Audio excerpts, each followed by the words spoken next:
Coming to you from the Hudson Media Group studio, this is Talking Politics, and I am the generational talent in Garden State Media because my level of honesty, ladies and gentlemen, now more than ever, is truly necessary in this era of journalistic deception. That's right, it's me, the hero you need right now, Fernando Uribe. Hoping you all had a wonderful Easter weekend. Folks, as we're wrapping up the month of April here, and once again, I cannot be more grateful to be celebrating 6 years here with the Hudson Media Group, and for many more years to come. So, of course, there's a lot to discuss. So let's get started. Here's what I'm thinking about right now.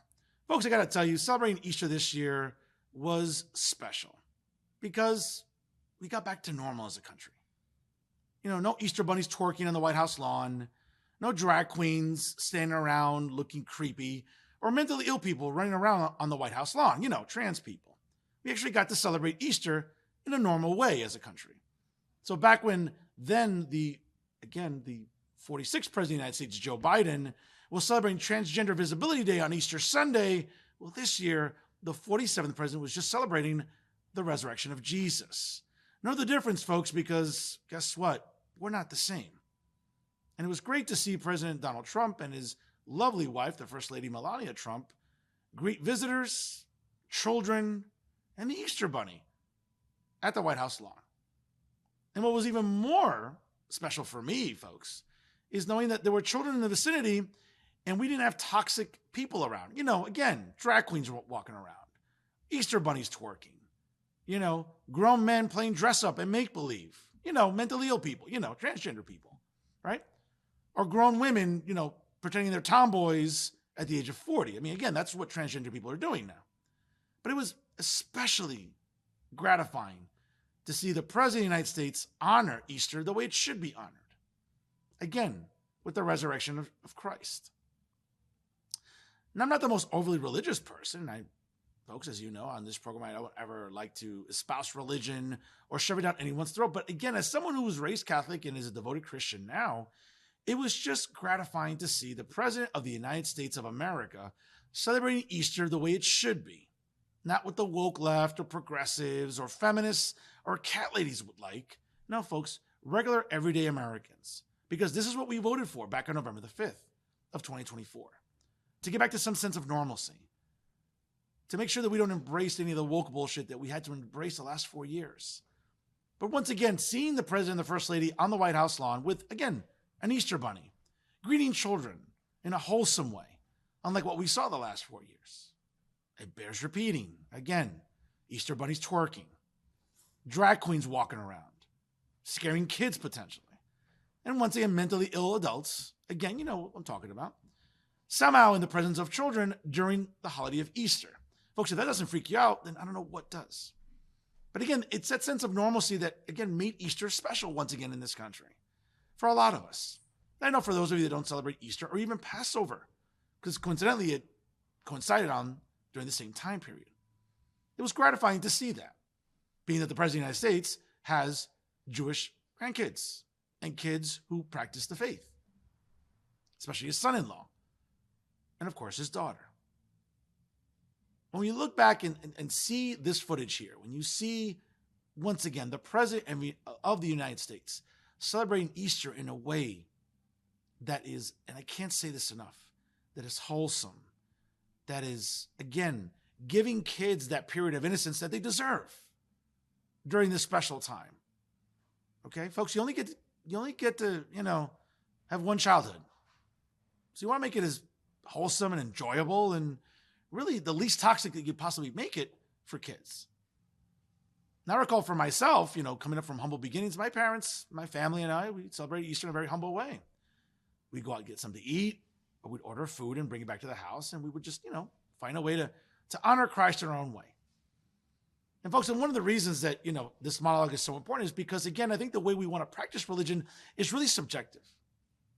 I'm someone, again, who was raised Catholic, being Hispanic, Latino, you know, Catholicism is the most prevalent religion in all of Latin America.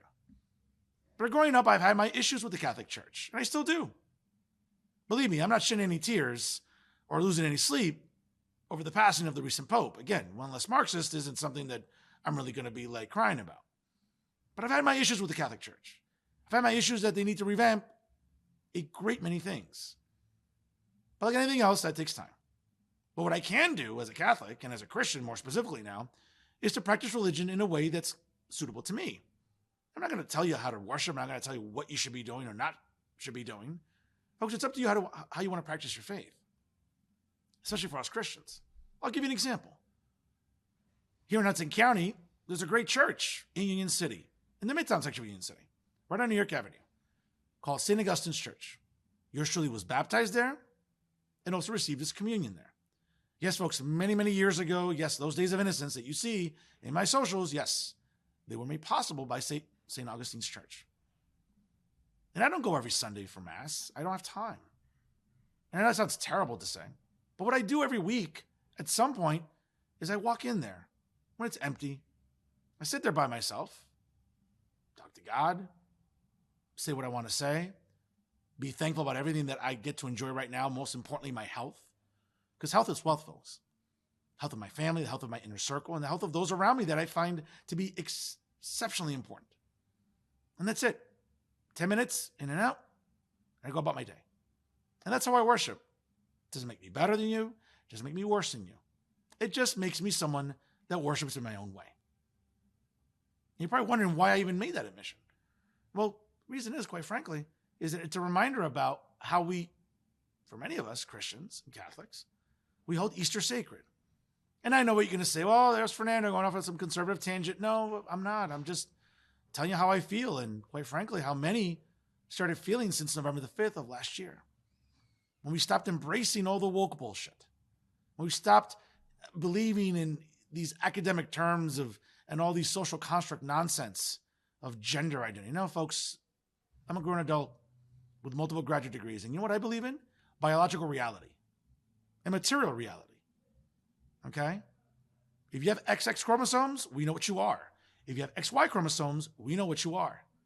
No amount of dress up, no amount of makeup, no amount of whatever it is you want to engage in is going to change the fact that if you're born with a penis, you're a man. Okay? If you're born with testes, you're a man. If you're born with a uterus, a vagina, and ovaries, you're a woman. It's not that difficult, folks, to process the answer to a simple question. What is a man and what is a woman? And what I find very interesting is, again, for those in the mentally ill community, again, transgender people, to be celebrating Easter, I think, is the height of hypocrisy. Because if you're going to celebrate Christ and celebrate his Father, right, God, then isn't the whole premise is that you are as God made you? And that's why you're honoring God, and that's why you're honoring his Son, Jesus Christ, as he's resurrected after being crucified on Good Friday, right? Isn't that what you're celebrating Easter? To honor God and his Son, Jesus Christ? So isn't one of the elements of honoring God is that, hey, God is as he made you. There's a reason he made you the way you are. Well, how about honoring that? Instead of like this woke bullshit, instead of all this biological echo chamber that you want to live in, which isn't reality, folks. So again, that's one of the things that I find interesting about those on the left and progressives and all the woke crowd. They want to go out and say, yes, I'm going to go out for Easter Sunday and celebrate with my family. I want to celebrate what Easter means. What the F does Easter really mean to you when you don't even really get the premise of it? You're there to honor God and his Son, Jesus Christ. Well, if you're there to honor God, one of the elements of honoring God, folks, is to honor God in how he made you. Who am I to question how God made me? Who am I to question that decision? No, I'm nobody. I'm a mere mortal. And so are all of you. So the idea that those on the left, again, want to sit there and pontificate on absolute bullshit. I'm sorry, you're not going to win me over with that. So especially during this Easter holiday, when you got to enjoy it with your families, great, and worship Christ however you want. Honor God however you want. But folks, there are just some things that, I'm sorry, aren't negotiable. And the premise is if you're going to honor God, you honor what he represents.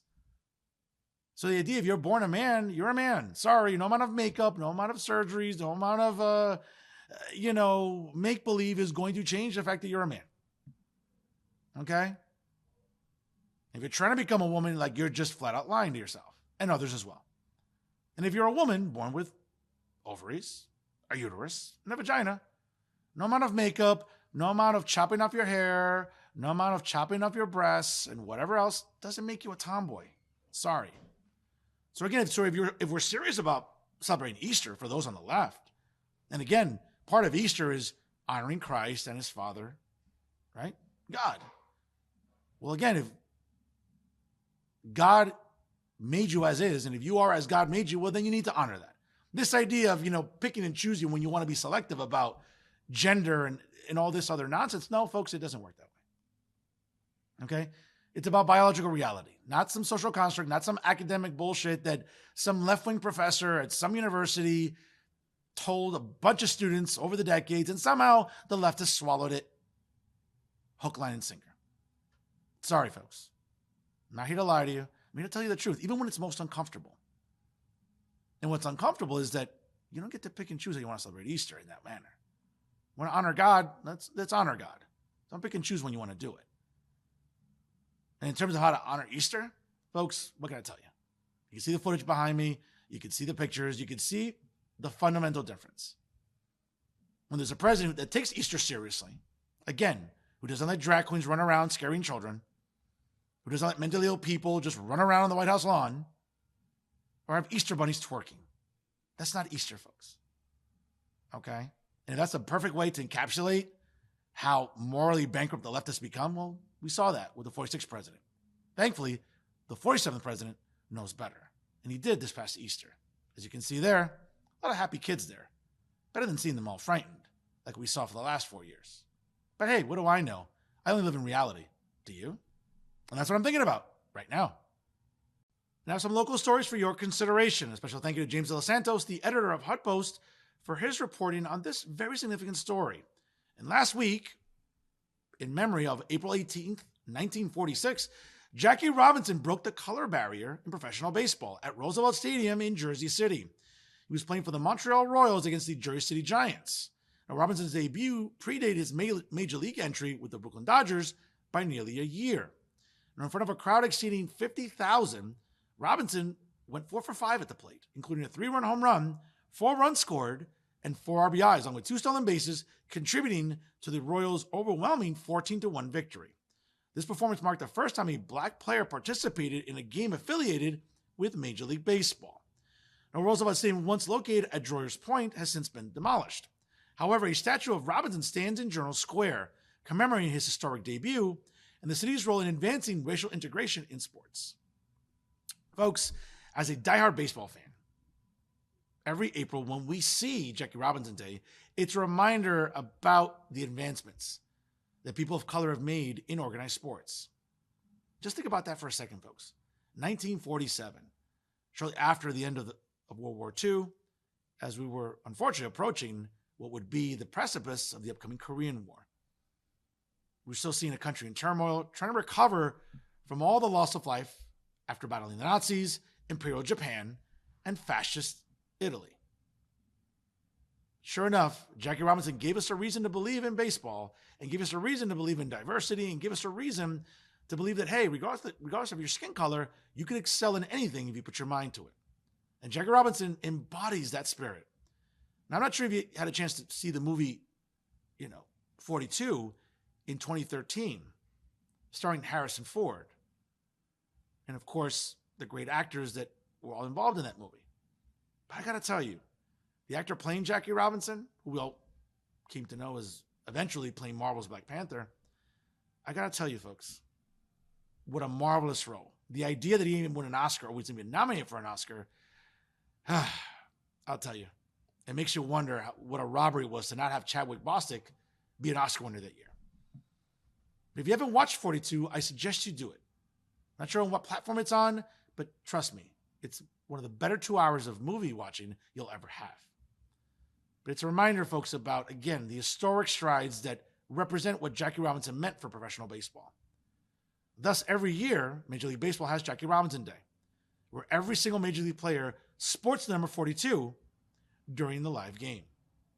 Yes, now the number has been retired throughout Major League Baseball. And yes, there were some players over the years that wore 42 even before it was long retired. But I got to tell you, when we think about baseball greatness, we think about Jackie Robinson and what he meant back in 1946, right here in Hudson County, when he made his mark in Jersey City. And of course, the rest is history. Let's move into Union City And a special thank you to John R. Highness, the editor of the Hudson County Review, as well as being a member of the Pinnacle here in Hudson County and a fellow Rutgers alumnus, for his reporting on this very, very significant story. Now, a GoFundMe page has been started for a Union City native who was a standout basketball player who made the High School Athletic Hall of Fame, but unfortunately is now fighting for his life in the ICU. On the evening of April 6, 2025, everything changed in an instant. In the middle of the night, Justin Sanchez, a healthy, energetic, loving husband and father, suddenly suffered a seizure in his sleep. Tobin Jacob wrote in the description of the GoFundMe page. Moments later, his heart stopped and he went to cardiac arrest, and his heart stopped beating for 18 excruciating minutes. By the grace of God and the quick actions of his wife, Stephanie, and a brave responding police officer and ambulance, Justin made it to the hospital alive. Now he's fighting for his life. The description continues that the father of 4 remains unconscious and dependent on a ventilator to breathe. As well as that, Sanchez is a man of faith who has always helped others, and now hopefully deserves some generosity in return. Now, the fundraising effort for the 5-person family who now lives in Boonton has set a goal of $150,000 and has already hit $26,465 as of today's broadcast. Quote, we're asking for your help to cover emergency and ongoing hospital care, rehabilitation and therapy, home and child care support for Stephanie and his kids, and the basic living expenses while Justin is unable to work. No one ever expects to be in this situation, but we know we're not alone. We know that love stretches far and wide, and we believe in the power of community. Folks, as you can see there, the GoFundMe page link is there available. You can also check it out at the Hudson County Review page where this article is referenced. Folks, give what you can. I know it's tough times for a lot of you out there, but do me a favor. If there's something to donate to, please do so to Justin Sanchez, a loving family man, a great member of the community, a great athlete, but more importantly, just a great human being. So please donate what you can online. And always remember, your donation is safe, secure, and tax deductible. So again, if there's something to believe in, let's believe in Justin Sanchez's recovery and hopefully a speedy health for him. Our prayers are with him, his family here on behalf of the Hudson Media Group. We wish him a speedy recovery, and we're thinking about you, Justin.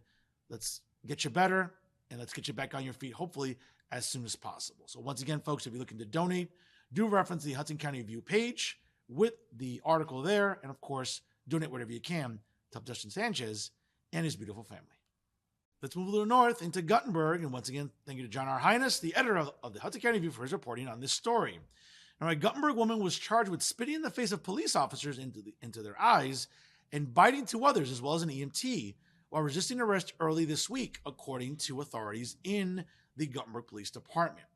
Now, Martha Martillo, age 19, yikes, I mean, when you brace yourselves when you look at this mugshot, folks, by the way, Jesus, was charged with throwing bodily fluid at law enforcement, causing bodily injury, 2 counts of throwing bodily fluid at law enforcement, aggravated assault on a law enforcement officer, causing bodily injury, 2 counts of aggravated assault on a law enforcement officer, aggravated assault on EMS personnel, causing bodily injury, resisting arrest, and disorderly conduct, according to Police Lieutenant Alexander Bramdanovich. Jesus Christ. I mean, this woman's really effed here. My God. Could you come up with more charges? Jesus. Wow.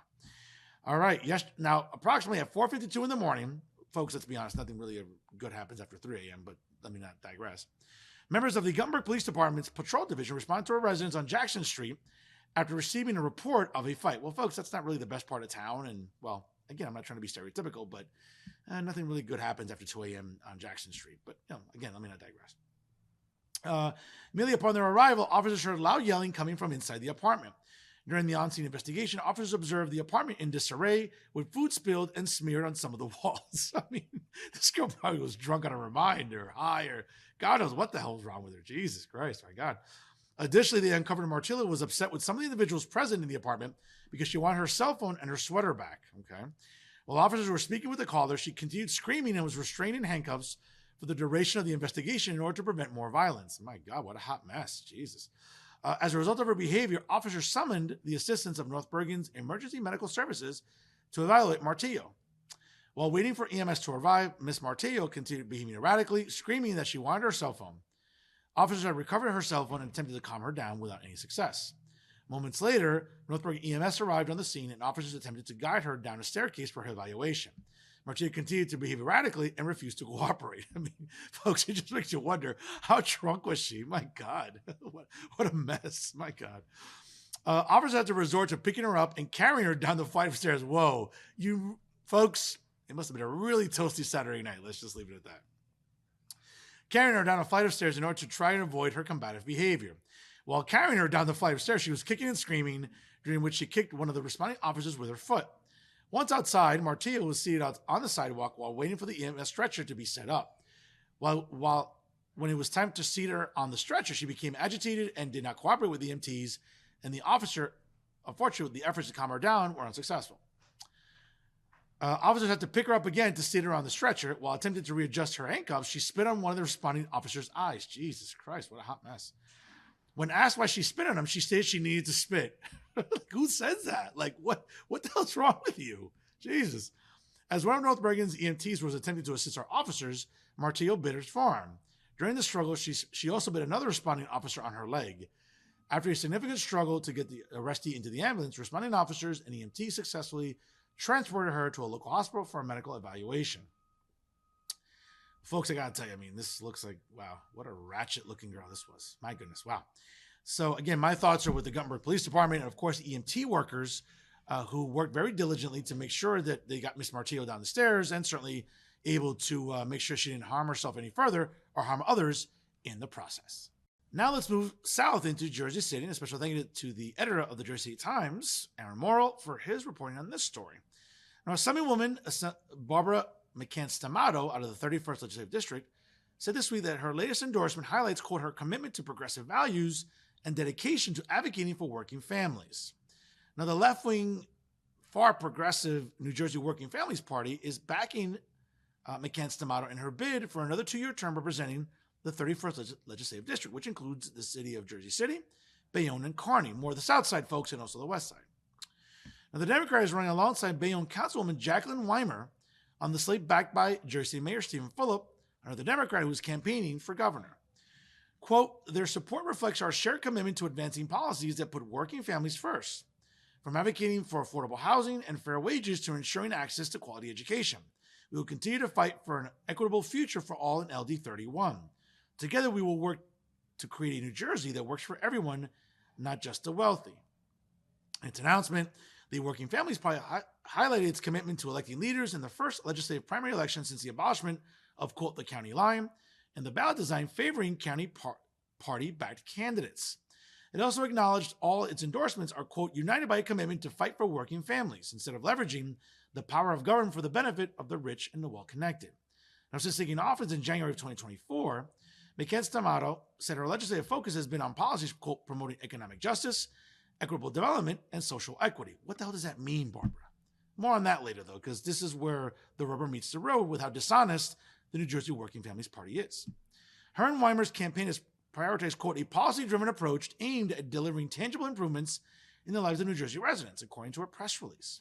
The duo is facing off against Assemblyman Will Sampson and Hudson County Commissioner Jerry Walker, who have the backing of the Hudson County Democratic Party. The upcoming primary for the Democrat Party is June the 10th. Well, folks, let me just give you some perspective here about the New Jersey Working Families Party. Okay? This is a far-left, socialist, nonprofit organization that unfortunately gets funding from the legislature in Trenton. So when you want to know why the state's going downhill, folks, look no further than what's allocated in the state budget. We give money, right? In case you didn't know this, you know it now. We give money, taxpayer money, and we put it into a legal fund to help illegals fight deportation in New Jersey. Because the emperor, on January of 2018, upon taking office, decided to designate New Jersey a sanctuary state. And what Phil Murphy has done is enabled and coddled a lot of these left-wing organizations. All these organizations that coddle illegals and pander to them, whether it's the New Jersey Working Families Party, whether it's the New Jersey Alliance for Immigrant Justice, whether it's Make the Road New Jersey, whether it's the New Jersey Citizens Action Project, whether it's the Latino Action Network. Folks, take your pick. All these organizations are vile because all they're doing is coddling illegals and in many cases helping illegals fight deportation, if not trying to make sure that ICE can't do its job. Because, folks, this is what happened the last 4 years. We had a president that was cognitively declining before our very eyes each and every day. Not just the national media covered it up, but the state establishment media covered it up. And you know who I'm talking about, right? Insider NJ, NJ.com, the Star Ledger. NorthJersey.com, you name it, Politico, folks, you name it. Max Pizarro, Uncle Dave, David Cruz, Matt Freeman, Charles Stile, you name it, folks. These are people covering for the President of the United States. And of course, when it came time to recognizing the harm that illegals were doing to our communities, especially criminal illegals, not a word from the establishment media, and not a word from the New Jersey Working Families Party. So the fact that Barbara McCann-Stamato is getting an endorsement, that's great. You want them as a legislator. But folks, I can think of better organizations to want an endorsement from than left-wing ones like the New Jersey Working Families Party. Again, folks, if you like woke nonsense, if you want to coddle illegals, if you want to, again, stick up for criminals, again, this seems like a hill that many Democrats in the far left want to die on.